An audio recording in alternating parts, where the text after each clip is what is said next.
Então, vamos fazer uma primeira abordagem desse problema da solução de equações não lineares para que nós possamos ter um entendimento do que é que está acontecendo para a gente ter condições de implementar uma solução de qualidade, tá certo?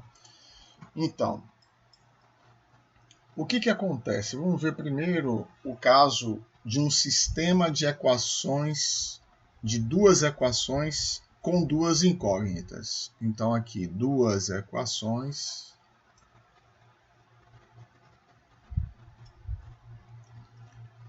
com duas incógnitas.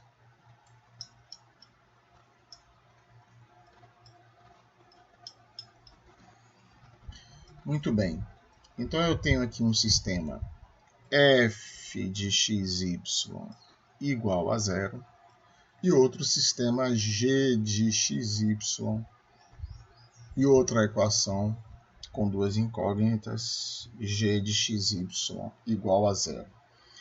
Então, por enquanto, vamos recordar o que acontecia quando a gente resolvia uma única equação com uma incógnita.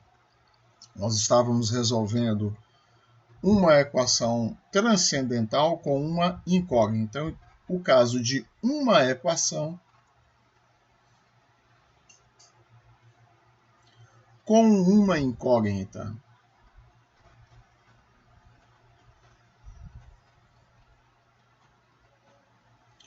Então, pessoal, uma coisa é a equação f de x igual a zero. Certo? Isso aqui é uma equação. Certo? Isso aqui, então, é uma equação. Que nós fazíamos uso da função. Então, outra coisa diferente, que não é a mesma coisa, é a função y igual a f de x. Então, são duas coisas diferentes.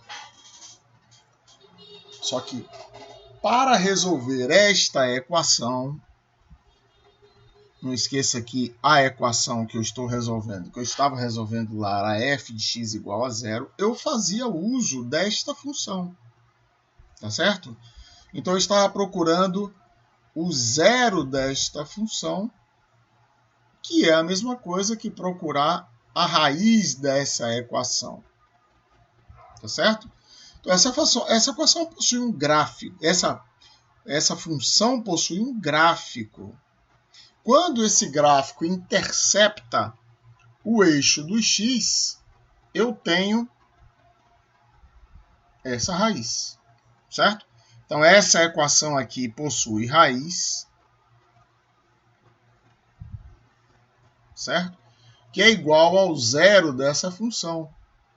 Mas essa função também possui gráfico. Certo? Isso aqui também possui um gráfico.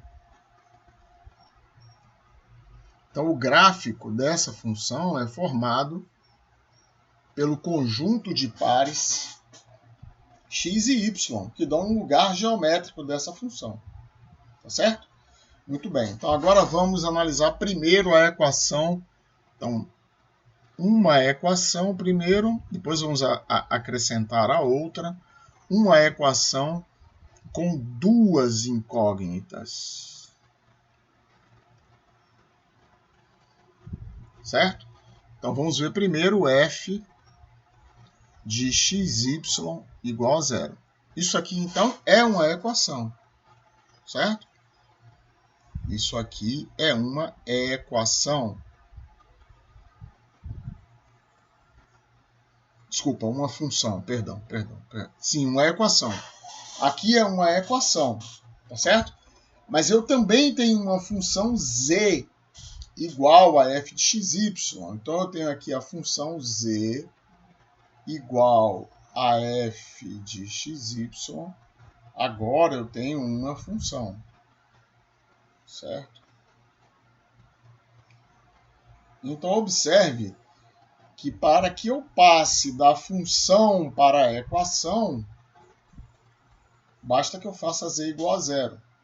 Então, quando eu faço z igual a zero, f de xy igual a zero é o lugar geométrico dos pares xy que traçam, portanto, uma curva no plano. Então, f de xy igual a zero é uma curva, além de ser uma equação, é uma curva formada por pares xy em z igual a zero. Certo? Então é exatamente isso que essa equação representa.